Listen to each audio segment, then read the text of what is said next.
दोस्तों 4 crore voter UP से गायब हैं। अब योगी आदित्यनाथ के इन वोटरों को लेकर कान खड़े होने लगे हैं। योगी आदित्यनाथ ढूंढ रहे हैं उन वोटरों को जो 4 करोड़ लोग घट गए हैं।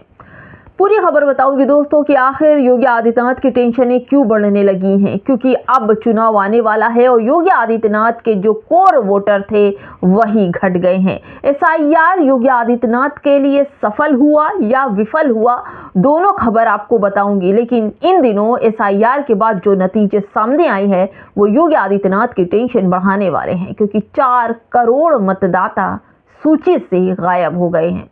नमस्कार, आप देख रहे हैं बामसेफ न्यूज और मैं हूं आपके साथ शैला।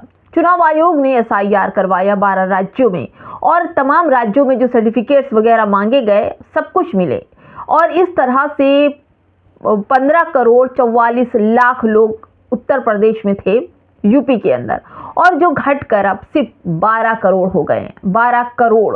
और अब इन तमाम जो रिजल्ट आए हैं उसमें योगी आदित्यनाथ की टेंशन ने और पसीने निकाल दिए, क्योंकि जो 4 करोड़ लोगों को ढूंढने के लिए योगी आदित्यनाथ मंच से गुहार लगा रहे हैं, लोगों से पूछ रहे हैं, कार्यकर्ताओं से पूछ रहे हैं, अधिकारियों से पूछ रहे हैं कि आखिर ये 4 करोड़ लोग गए कहाँ, कौन है ये 4 करोड़ लोग और क्यों योगी आदित्यनाथ इन 4 करोड़ लोगों के पीछे पड़े हैं। जबकि इनको तो खुश होना चाहिए कि 4 करोड़ लोग हो सकता है घुसपैठिया हो, उनके पास कागज ना हो, वो कहाँ गायब हो गए, अच्छा है चले जाएं। डिटेंशन सेंटर बनाए गए हैं और भी जगहों पर, लेकिन योगी आदित्यनाथ को इन 4 करोड़ लोगों की फिक्र बहुत है।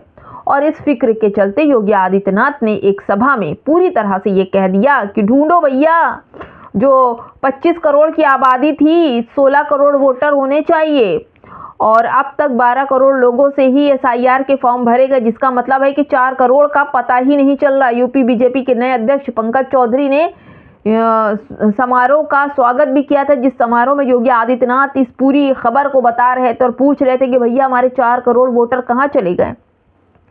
उन्हीं सबको लेकर पंकज चौधरी ने कहा कि हो सकता है वो 4 करोड़ वोटर जो हैं लापता हो गए हों, हो सकता है गांव में किसी के नाम होते, किसी के शहर में नाम होते हैं, तो हो सकता है कि गांव वालों का नाम कट करके शहर में आ गया हो या शहर वालों से नाम कट के गांव में चला गया हो, ऐसा भी हो सकता है।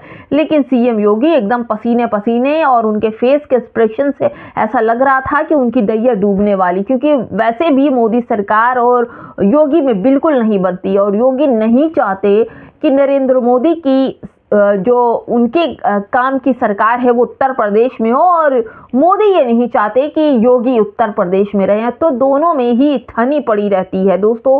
और अब जो खबर सामने निकल कर आई है वो भी खैर सोचने वाली बात है कि आखिर वेरिफिकेशन में योगी आदित्यनाथ ने 4 करोड़ लोगों को खोजने के लिए क्यों कह दिया, क्योंकि यही 4 करोड़ वोटर जो हैं योगी आदित्यनाथ को, बीजेपी को उत्तर प्रदेश में वोट देते हैं। देखिए, गौर कीजिए, सीएम योगी ने वेरिफिकेशन करने को कहा है।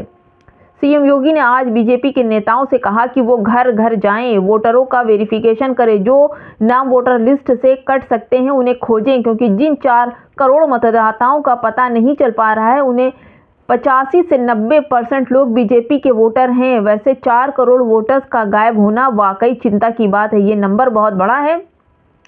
यूपी के ट्रांसपोर्ट मिनिस्टर दयाशंकर सिंह ने कहा कि शहरों में रहने वाले ज़्यादातर लोगों का गांव में भी वोटर कार्ड रहा होगा और एक जगह से नाम कट के दूसरी जगह हो सकता है। वही देखिए, एनडीटीवी की ये खबर है कि यूपी में एसआईआर को लेकर बड़ा खुलासा हुआ। यूपी में 4 करोड़ मतदाता गायब हो गए।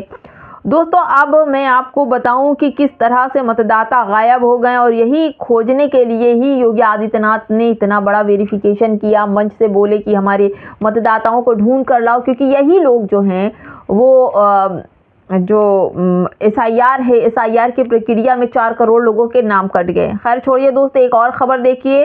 सरकार ने लोकसभा में बताया पतंजलि के लाल मिर्च पाउडर का सैंपल असुरक्षित पाया गया। यानी सरकार जिस पतंजलि का पर सपोर्ट कर रही थी, प्रोडक्ट्स का प्रचार कर रही थी, वही उसी प्रोडक्ट्स पतंजलि पर सुप्रीम कोर्ट ने कह दिया कि लाल मिर्ची का जो पाउडर है वो सैंपल असुरक्षित है, लोगों के लिए बिल्कुल नहीं खाया जा सकता। उसी पर डॉक्टर मोनिका सिंह लिखती हैं कि मेरी ज़िंदगी में पतंजलि का कोई प्रोडक्ट यूज़ नहीं किया। केंद्र सरकार ने लोकसभा में बताया था कि उत्तराखंड स्थित पतंजलि फूड्स के निर्माण वाकई में निर्मित लाल मिर्च पाउडर का सैंपल है सुरक्षित घोषित किया गया क्योंकि उसमें पाए गए कीटनाशक अवशेषों का स्तर निर्धारित सीमा से अधिक था, यानी कि उसके अंदर जो कीटनाशक है वो पाए गए हैं। दोस्तों, एक और खबर जहां पर सूर्यकांत सीजीआई ने लिखा है, बोला है कि भगवान को एक सेकंड के लिए भी आराम नहीं करने देते, भगवान का शोषण करते हैं। इस खबर के बाद भी खूब चर्चा मची हुई है सूर्यकांत सीजीआई की, क्योंकि इससे पहले सीजीआई जो थे उनके ऊपर जूते चले थे इन्हीं भगवान को लेकर के। क्या ऐसा कुछ माहौल बनाया जा रहा है? ये सोचिए कि जैसे ही सूर्यकांत सीजीआई ने कहा कि इस वजह से कहा था कि कुछ लोग जो हैं भगवान के आराम करने के टाइम पर वीआईपी दर्शन लेते हैं और उसके लिए बड़ी मोटी रकम लेते हैं। उसी पर सूर्यकांत सीजीआई ने बोला था कि ऐसा नहीं होना चाहिए, भगवान का समय जो है आराम का, तो उन्हें आराम करने देना चाहिए। लेकिन एक खबर और सामने आ रही है कि अखलाक लिंचिंग में वृंदा करात ने यूपी सरकार के आरोप वापस लेने के लिए फैसले पर राष्ट्रपति को पत्र लिखा है। यानी कि जब यूपी सरकार अखिलेश के जो हत्यारे हैं उनको छुड़ाने के लिए, सौहार्द और मोहब्बत का पैगाम देने के लिए ये काम कर रही थी, तो उसी काम को इन्होंने पूरी तरह से ऑब्जेक्शन वृंदा करात ने उठाया और कहा है कि जल्दी ही हम राष्ट्रपति से मिलकर यूपी सरकार के द्वारा किए गए जो काम है अखलाक के हत्यारों को छोड़ने वाला, उसका हम पुरजोर विरोध करते हैं और हत्यारे उन छोड़े नहीं जाने चाहिए, ऐसा भी कहा है।